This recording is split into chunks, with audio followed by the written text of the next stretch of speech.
ऐसे करें परीक्षा की तैयारी की सफलता। मैं राजकुमार आपका स्वागत करता हूं आपके अपने YouTube channel king Ram Priya be king राजा बनिए। आज आपको जीरो से हीरो बनाने के लिए आए हैं। आज खड़े हो गए हैं जीरो से आपको हीरो बनाने के लिए। परीक्षा में कैसे जीरो से हीरो बन जाए, कैसे हम अपनी तैयारी करें कि हम जीरो से हीरो बन जाए। आपको जीरो से हीरो बना देना है।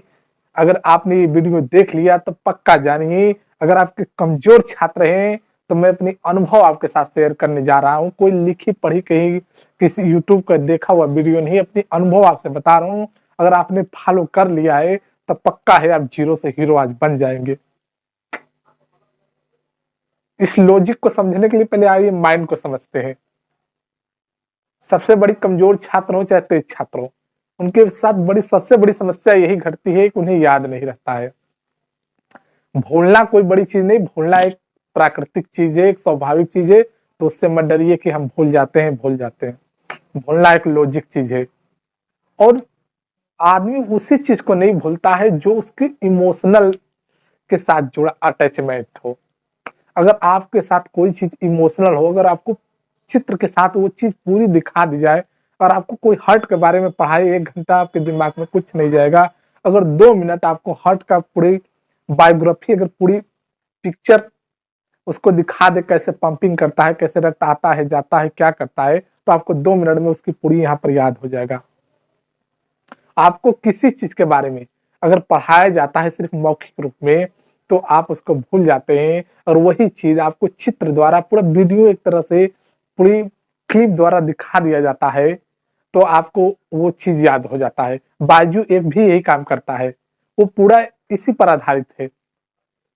इसीलिए लोग बायजू ऐप को ज्यादा पसंद करते हैं। तो आइए आपको बताते हैं कि कैसे याद करते हैं। जो भी व्यक्ति बाएं हाथ से लिखता है, लोग 90-99% लोग दाएं हाथ से लिखते हैं, मगर जो व्यक्ति बाएं हाथ से लिखता है वो पढ़ने में अन्य व्यक्तियों के पीछे 9 गुना तेज होता है।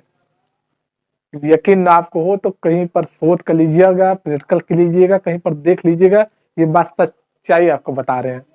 वो व्यक्ति अन्य व्यक्तियों के पीछे 9 गुना तेज होता है। क्यों तेज होता है बाएं हाथ लिखने वाला? क्योंकि हमारे मस्तिष्क में एक लेफ्ट साइड होता है, एक राइट साइड होता है। जो लेफ्ट साइड होता है वो 10% होता है, जो राइट साइड होता है वो 90% मेमोरी कैच किया रहता है। एक में 10% मेमोरी है, एक में 90% मेमोरी है। तो जब हम बाएं हाथ से लिखते हैं तो हमारा दायां मस्तिष्क एक्टिवेट होता है। दायां मस्तिष्क हमारा 90% मेमोरी कैच किया रहता है। एक चेतन मन होता है, एक अचेतन मन रहता है। और चेतन मन, जो चेतन मन है वो 10% मेमोरी है, बायां मस्तिष्क 10% मेमोरी है और दायां मस्तिष्क 90% मेमोरी है। जब हम 10% में से जो अपना स्टोरेज बना हुआ है, 10% में का स्टोरेज जब हम उठाकर 90% में डाल देते हैं, जब बड़े स्टोरेज में डाल देते हैं तो वो चीज काफी लंबे समय के लिए हमें याद हो जाती है। इसलिए बाएं व्यक्ति जो लिखते हैं उनका दायां मस्तिष्क एक्टिवेट होता है। वो कल्पना शक्ति, हर चीज को बहुत ज्यादा महत्व देते हैं। उनकी तेज होती है हर चीज के प्रति क्षमता। इसीलिए बाएं हाथ वाले तेज होते हैं, क्योंकि वो बाएं हाथ से लिखते हैं, दायां मस्तिष्क एक्टिवेट होता है। वो 90%, 9 गुना, इस बाएं मस्तिष्क की अपेक्षा दायां मस्तिष्क 9 गुना तेज चलता है, इसलिए वो तेज होते हैं। इसीलिए देखते हैं आप लोग स्कूलों में, आपको लॉजिक और तथ्य की चीज आपको प्रमाणिक बता दें, मैं स्कूलों में टाइमिंग जो होती है वो 45 मिनट की बनाई गई है, क्योंकि हर 45 मिनट के बाद हमारा मस्तिष्क कुछ सेकंड के लिए शून्य हो जाता है। इसलिए वो घंटी 45 मिनट की बनाई गई है, न कम बनाया गया न ज्यादा बनाया गया। हर 45 मिनट में ब्लैक बोर्ड पर मास्टर पढ़ाते रहेंगे। जैसे 45 मिनट गुजरेगा, आप बगल वाले मित्र से पूछेंगे, यार क्या पढ़ा रहे थे मास्टर, क्या पढ़ा रहे थे मास्टर ब्लैक बोर्ड पर, मुझे कुछ समझ में। आपकी आंखें देख रही ब्लैक बोर्ड पर, फिर भी आपका मस्तिष्क माइंड शून्य हो जाता है हर 45 मिनट के बाद कुछ सेकंड के लिए। दूसरा लॉजिक सुनिए इसमें। दूसरा लॉजिक ये है कि जब भी हम सोने जाते हैं, जो चीज हमें नहीं याद हो रही है, जिस समय आप सोने जाते हैं, आधा सोए रहते हैं आधा जागे रहते हैं, उस समय जो भी चीज आप याद करेंगे, आपका 10% जो मस्तिष्क है बायां वाला, उसमें से ट्रांसफर होकर 90% दाएं वाले में पहुंच जाता है, और वो लंबे समय तक आपको याद रहता है। आप कभी इसको प्रैक्टिकल करके आप जाइए देखिएगा, अगर आप पढ़ रहे हैं तो आपको जो चीज नहीं याद हो रही है उसको सोते वक्त याद कीजिएगा, उसको मनन कीजिएगा अपने अंदर। सोते वक्त, जब आधा सोए हो आधा जागे हो, आप देखिएगा वो चीज आपको तुरंत याद आ जाएगी। 2 ट्रिक बताए, अब तीसरा चलते हैं आपको जीरो से हीरो बनाने की तरफ। आज आपको जीरो से हीरो बना देंगे।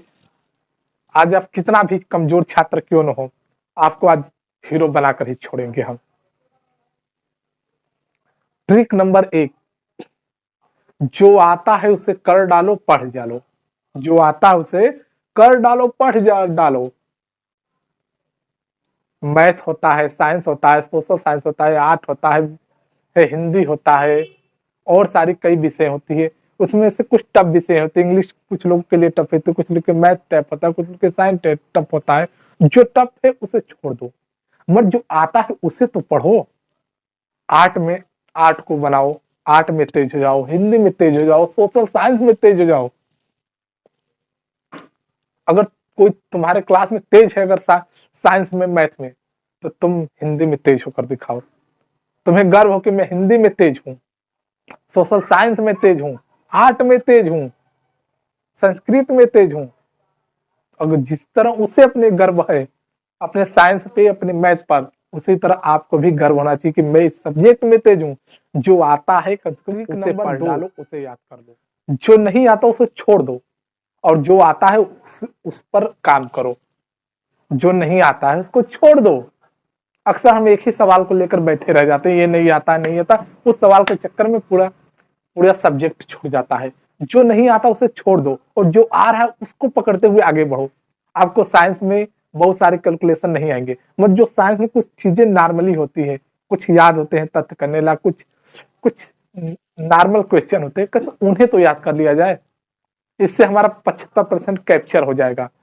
25% जो सवाल है वही छूट पाएंगे। एक कमजोर विद्यार्थी के लिए मैं बता रहा हूं। जो आ रहा है उसे पर तो ध्यान दो। इस तरह हमें अपना जल्दी से जल्दी चैप्टर दर चैप्टर बढ़ते जाना चाहिए, और चैप्टर को खत्म कर देना चाहिए उस किताब को। हमें नहीं, ये नहीं सोचना चाहिए कि मेरा एक चैप्टर कंप्लीट नहीं हुआ, 2 चैप्टर कंप्लीट नहीं हुआ। इस तरह हमें इस पर ध्यान न देकर हमें अपने जो आ रहा है उसको पढ़ते हुए आगे निकल जाना चाहिए, बढ़ जाना चाहिए। जो आपको कर देगा फ्री। सुनिए अब हमसे ट्रिक नंबर 3 क्या है। ट्रिक नंबर 3 ये है कि कोई एक टॉपिक उठाओ और उसको पढ़ डालो। मास्टर पढ़ाए या ना पढ़ाए, आप जरूर पढ़िए, क्योंकि परीक्षा आपको देना है, मास्टर साहब को नहीं देना है परीक्षा। हम लोग मास्टर साहब के ऊपर छोड़ देते हैं, परीक्षा हमको देना है। इसलिए जो आ रहा है, पहले एक टॉपिक उठाओ, उस टॉपिक जो चैप्टर है चैप्टर को पढ़ डालो। चैप्टर को पढ़ने के बाद उसमें से खुद प्रश्न ढूंढ कर निकालो। जो इंपॉर्टेंट चीजें हैं उसमें से खुद खुद निकाल कर एक पैराग्राफ बनाकर, एक रजिस्टर बनाकर उस पर लिख लो।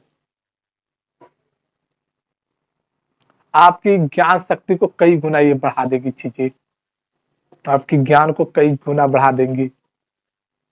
स्कूल में आपको चैप्टर 1 पढ़ाया जा रहा है, मगर आप घर पर रहकर चैप्टर 10 पढ़ रहे होंगे। कैसे पढ़ रहे होंगे? इसी तरीके से चैप्टर 1 पढ़िए, चैप्टर 2 पढ़िए, 3 पढ़िए, 4 पढ़िए, उसमें से क्वेश्चन ढूंढ ढूंढ कर निकालिए और अपने से उसका आंसर क्वेश्चन करते जाइए, और आपका पैराग्राफ ट्रिक नंबर 4 होता चला जाएगा। ट्रिक नंबर 4 सीखिए। अगर आप पढ़ने में कमजोर हैं तो आप बेसिक से तैयारी कीजिए। आपको इंग्लिश नहीं आता है, आपको इंग्लिश नहीं आता। अक्सर बच्चे गांव देहात के जो हमारे होते हैं, हम भी पढ़ते थे तो इंग्लिश से सब भागते थे, तो इंग्लिश से सब भागते थे, मैथ से भागते थे। तो आपको इसका एक ट्रिक बता रहे हैं कि आप अगर कमजोर तो बेसिक से शुरू कीजिए। बेसिक से कैसे शुरू करेंगे? आपको कुछ नहीं आता इंग्लिश में, 1 महीना समय दीजिए ABCD सीखने में 4 प्रकार का। फिर दूसरा महीना समय दीजिए छोटा छोटा वाक्य याद करने के लिए। रोज 5 से 10 वाक्य याद करेंगे, देखेंगे 2-4 महीने में आपके अंदर, आपके पास 1,500-2 हजार वाक्य याद हो जाएंगे। तो आप उसके जरिए आप किताब धीरे धीरे पढ़ने लगेंगे। जब आप किताब पढ़ने लगेंगे तो उसका किताब में से अर्थ भी निकालने लगेंगे। जिसका नहीं आता उसका लिख कर खोज कर निकालिए कि इसका अर्थ क्या होता है। अब धीरे धीरे आप जीरो से हीरो की तरफ बढ़ने लगेंगे। आपके अंदर एक आत्मविश्वास आ जाएगा हम अचानक पहले सीढ़ी पर न कदम रखकर 10वें सीढ़ी पर कदम रखना चाहते हैं।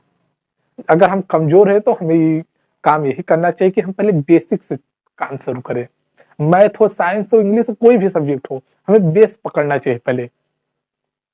उस पर थोड़ा-थोड़ा समय देते हुए हम आगे बढ़कर धीरे-धीरे 2, 4, 6 महीने में हम देखेंगे हम अपने सब्जेक्ट पर पहुँच जाएँगे। जहाँ पर सब बच्चे पढ़ रहे हैं जितनी तेज़ी से, उतनी तेज़ी से हम भी प्रोग्रेस करने लग जाएँगे। अगर हम सोच रहे हैं अगर हमें कुछ नहीं आता, हम सोच रहे हैं उनके साथ पढ़े तो कभी नहीं हो सकता, हम कभी नहीं पढ़ सकते क्योंकि सारी चीज़ें जान चुके हैं जो हम नहीं जाने। इसलिए नंबर 5 जब चाहे तब पढ़ो। सुबह, दोपहर, शाम, रात, भोर, कभी एनी टाइम पढ़ सकते हो। अपने पढ़ने पर किसी तरह का पाबंद मत लगाओ। खाना है तो खाओ, सोना है तो सो, पढ़ना है तो खूब पढ़ो। 4 घंटा, 6 घंटा पढ़ते रहो, 8 घंटा लगातार, किसी की मत सुनो। 5 मिनट सुबह पढ़े, 5 मिनट शाम पढ़े, ये 5 में कोई पढ़ना होता है? अरे पढ़ो तो 4-6 घंटा पढ़ो। जब मूड बना लो कि 24 घंटा में 6 घंटा पढ़ना है तो पहले जो करना है कर लो। खाना है खा लो, सोना है सो लो। जो इसके जब पढ़ने बैठो तो किसी का मत सुनो, 6 घंटा पढ़ो। कोई नियम नहीं है कि पढ़ने का नहीं, शाम को ही 2 घंटा पढ़ेंगे, भोर में 2 घंटे का नियम कोई नहीं फॉलो कर पाता है और नियम आज कभी फॉलो नहीं करेंगे, परीक्षा आपके सर पे आ जाएगा। इसलिए बेहतर ये है कि खाना है तो खा लीजिए, सोना है तो सो लीजिए पहले, फिर उसके बाद जागिए नींद से, फिर पढ़िए तो 6 घंटा पढ़िए। नो डिस्टर्ब, नो एंट्री का बोर्ड लगा दीजिए। ट्रिक नंबर 6, इंतजार बिल्कुल मत करो कि हमें मार्च में पेपर देना है, मार्च में पेपर देना है। इंतजार करोगे समय गुजरते वक्त नहीं लगता, इंतजार मत करो, तुरंत तैयारी करो। जुलाई में नाम लिखवाए, अगस्त में सोचो कि हमारा चैप्टर खत्म हो जाए। जितनी तेज हो सके प्रोसेसिंग करो।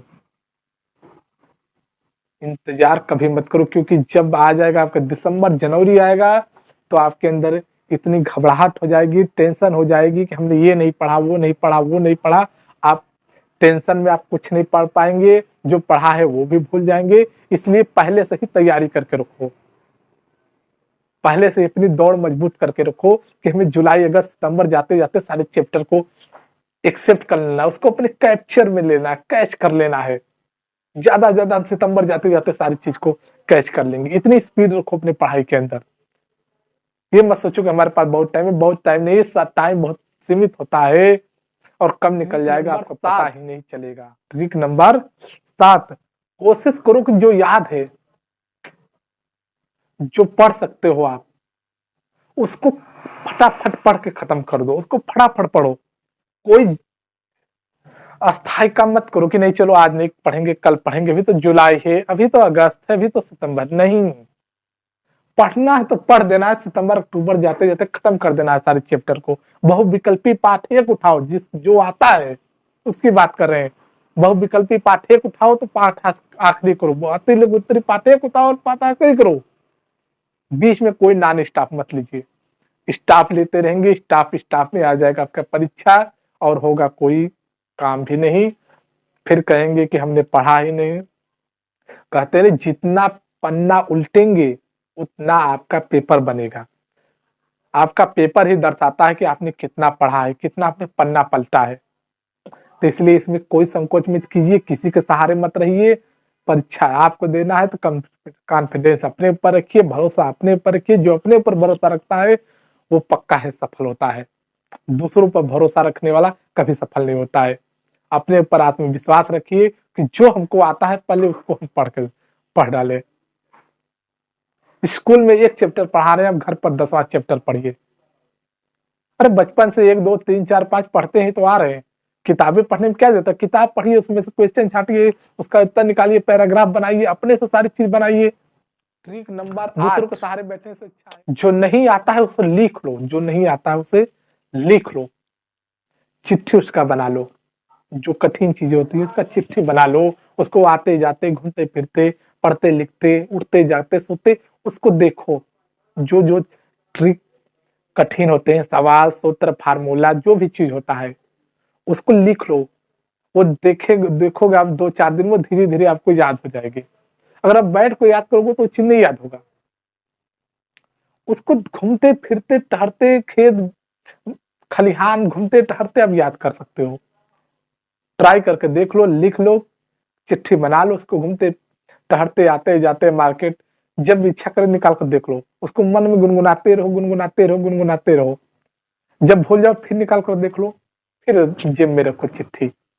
कुछ ही समय में देखेंगे वो सारी चीजें जो आपको नहीं याद थी सारी हो सके तो समय की ज्यादा से ज्यादा बचत करो,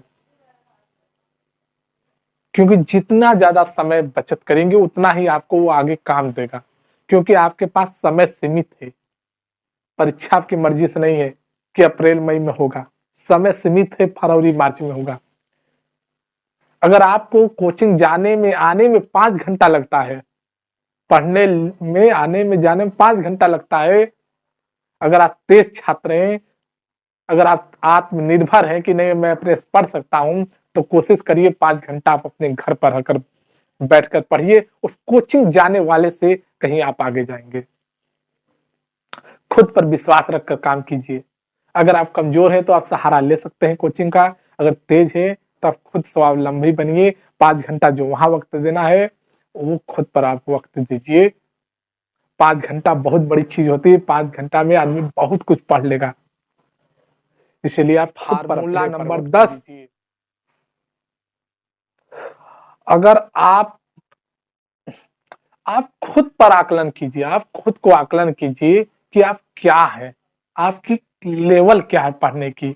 आप कमजोर हैं, तेज हैं, आपको कोचिंग की जरूरत है या नहीं जरूरत है, या आप खुद दूसरे को कोचिंग दे सकते हैं। अपने संगी मित्र को सबको बैठाकर पढ़िए। अगर आप तेज है तो सबको बैठाकर पढ़िए। जो कमजोर आपके मित्र हैं वो भी आपसे सीख कर तेज हो जाएंगे। ये पढ़ाई में एक बहुत बड़ा योगदान होता है। जब हम जिस क्लास में पढ़ते हैं, जब उसी क्लास के लड़कों को बताते हैं, तो जो चीज हमें नहीं आती है वो चीज भी हमारे दिमाग में फिट हो जाती है जहन में। 5 मित्र 10 मित्र एक जगह बैठकर पढ़िए।